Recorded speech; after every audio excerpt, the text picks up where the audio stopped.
आज हम लोग रेशनल फंक्शन का जो है ग्राफ आज हम लोग ड्रॉ करना सीखेंगे। तो रेशनल फंक्शन होता क्या है, तो सबसे पहले उसे हमें समझना पड़ेगा। Rational function is the ratio of two polynomial function. मतलब ये जो है जो रेशनल फंक्शन होता है वो दो पॉलिनोमियल जो फंक्शन है वो दोनों का रेशियो होता है, जहाँ पे जो डिनोमिनेटर उसका जो है जो हर है वो 0 के बराबर नहीं होना चाहिए। मतलब ये जो QX है एफ एक्स बराबर पी एक्स बटे QX होगा, जहाँ पे QS is not equal to 0। मतलब x का ऐसा मान जहाँ पे QX 0 होता होगा वो वैल्यू हमें नहीं लेना है। नहीं, QX is not equal to 0 का मतलब हुआ x का ऐसा वैल्यू जहाँ पे ये जो पॉलिनोमियल है QX वो 0 नहीं होना चाहिए, उस वैल्यू को हम लोग नहीं लेंगे। और इसका जो डोमेन जो होगा, ये जो पॉलिनोमियल रेशनल फंक्शन का जो डोमेन होगा वो रियल नंबर तो होगा, सारे रियल नंबर होंगे, लेकिन वैसे बिंदु पे जहाँ पे ये QX 0 होता है उसको उसमें से हमको एलिमिनेट करना होगा, हटा देना होगा। मतलब R माइनस वैसा x जहाँ पे QX 0 है उसको उसमें से माइनस कर देना पड़ेगा, वो उसका डोमेन होगा इस रेशनल फंक्शन का। अब हम लोग ड्रॉ करेंगे ग्राफ ऑफ एफ एक्स बराबर 1/x। इस कड़ी में हम लोग जो 1/x का, फिर 1/x स्क्वायर, 1/x क्यूब और इस तरह से इसका जो जनरल फॉर्म होगा उस पर हम लोग ग्राफ ड्रॉ करेंगे। तो सबसे पहले हम इसका ग्राफ ड्रॉ करते हैं 1/x का। इसी 1/x को हम लोग रेसिप्रोकल फंक्शन भी बोलते हैं, या इसी को हम लोग rectangular hyperbola with coordinate axes as asymptotes भी हम लोग कहते हैं। ये ऑड फंक्शन है और इसका जो ग्राफ जो हम लोग ड्रॉ करेंगे तो हम लोग देखेंगे कि ये जो अपोजिट जो क्वाड्रेंट है उसके अबाउट जो है ये सिमेट्रिकल होगा। मतलब जैसा फर्स्ट क्वाड्रेंट में जैसा होगा उसका जस्ट अपोजिट जो है उसका, मतलब उसका इमेज होगा उसके अपोजिट क्वाड्रेंट में। जैसा पहला क्वाड्रेंट में उसका फिगर होगा उसका ही अपोजिट जो क्वाड्रेंट है उसमें उसका इमेज होगा, जस्ट उसका इमेज होगा। सिमेट्रिकल का मतलब ये होता है कि जस्ट उसका इमेज होना। तो अपोजिट क्वाड्रेंट में जो अपोजिट जो उसका क्वाड्रेंट है उसका अपोजिट क्वाड्रेंट में, जैसे पहला क्वाड्रेंट का अपोजिट थर्ड, सेकेंड क्वाड्रेंट में यदि फिगर बनेगा तो उसका अपोजिट फोर्थ आएगा। तो उसी का जो फिगर होगा उसका जस्ट इमेज उसका लेना है, उसका इमेज बनाना पड़ेगा। तो ये तो हो गई ग्राफ के बारे में कि उसका ग्राफ कैसा प्लॉट करने पे मिलेगा। अब हम लोग इसका ड्रॉ करने से पहले देखना पड़ेगा कि ये x का कौन कौन सा वैल्यू ये एज्यूम कर सकता है। तो x तो 0 लेना नहीं है अपने को, तो हम लोग यहाँ पे देखते हैं कि 0 ये फंक्शन जो है f(x), जब ये x 0 होगा तो उस टाइम में ये जो f(x) है वो क्या है, नॉट अनडिफाइंड। जब x 0 होगा तो उस टाइम में ये जो फंक्शन है उसका जो 1/x यदि वो 0 हो जाएगा तो ये फंक्शन उस टाइम में क्या होगा, डिफाइंड नहीं होगा। तो इसका मतलब हुआ कि x जो 0 है उस जगह पे इस फंक्शन वो डिफाइंड नहीं है। इसका मतलब ये हुआ कि 0 से आगे या 0 से जस्ट पहले इन्हीं बिंदुओं पे x के इन्हीं मान के लिए ये फंक्शन डिफाइन होगा। मतलब 0 से प्लस या 0 माइनस हम लोग वैल्यू लेंगे और उस पर हम चेक करेंगे वो फंक्शन किस तरह से वो ये होता है। तो 0 प्लस यदि हम लोग वैल्यू लेते हैं, x का जो मान है x 0 प्लस लेते हैं, मतलब x जो 0 प्लस मतलब 0 से बढ़ता जाएगा, तो f(x) क्या होगा, वो इनफाइनाइट की तरफ बढ़ता जाएगा, प्लस इनफाइनाइट। मतलब जैसे हम लोग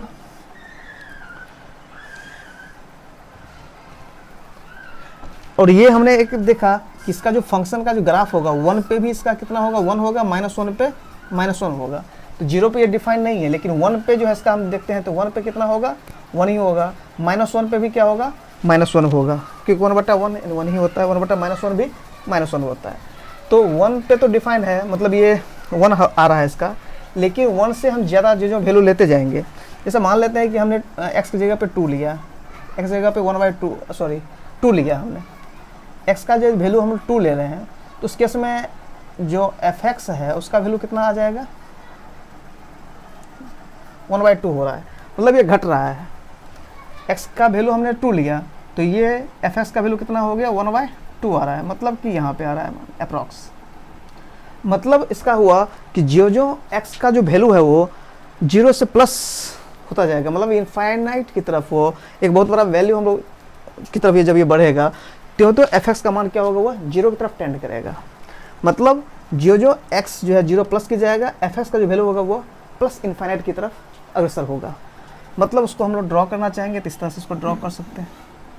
ये 0 एग्जैक्ट नहीं होगा क्योंकि इस पे जो है x की तरफ नहीं, मतलब कि प्लस इनफाइनाइट की तरफ वो अग्रसर हो रहा है। जो हम 0 से प्लस की तरफ बढ़ेंगे, प्लस इनफाइनाइट की तरफ बढ़ेंगे तो fx का वैल्यू क्या होगा, वो छोटा होते जाएगा, छोटा होते जाएगा। और अब हम बात करते हैं -1 पे, तो -1 पे तो x का जब वैल्यू -1 लेंगे तो ये भी -1 होगा fx। ये 1 पे 1 था। अच्छा, अब हम लोग 0 -1 से छोटा वैल्यू लेते हैं तो क्या मिलेगा।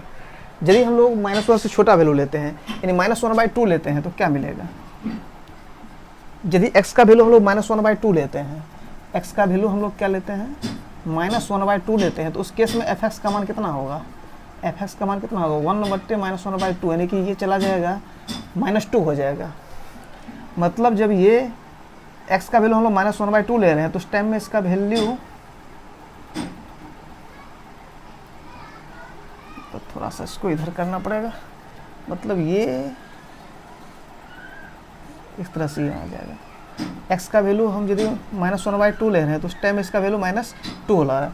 मतलब क्या, जो मतलब -1 से छोटा जो वैल्यू हम ले रहे हैं तो ये -इनफिनिटी की तरफ बढ़ रहा है। अच्छा,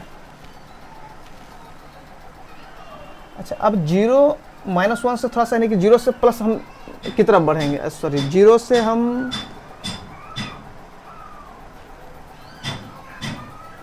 0 माइनस, मतलब 0 से कम x का जो वैल्यू है, हम लोग यदि हम लोग -2 लेते हैं, x का वैल्यू हम लोग जैसे -2 लेते हैं, x का वैल्यू -2 ले रहे हैं तो fx का वैल्यू कितना मिलेगा 1/x, यानी कि 1/-2 यानी कि -1/2 मिलेगा। मतलब x का वैल्यू यदि हम लोग -2 ले रहे हैं तो उस टाइम में हमको fx का वैल्यू कितना मिल रहा है -1/2 मिल रहा है। फिर -3 लेते हैं तो उस टाइम में -1/3 मिलेगा। इस तरीका से हम देख रहे हैं क्या, जो हम इनफाइनाइट की तरफ बढ़ेंगे, तो ये fx का वैल्यू क्या होगा, वो 0 की तरफ टेंड करेगा। fx यानी x का वैल्यू प्लस या माइनस इनफिनिट, मतलब कि जो x का वैल्यू माइनस इनफाइनाइट की तरफ जो बढ़ेगा, मतलब बहुत ही छोटा वैल्यू होते जाएगा, उस टाइम fx का वैल्यू क्या होगा, fx क्या होगा, वो 0 की तरफ टेंड करेगा।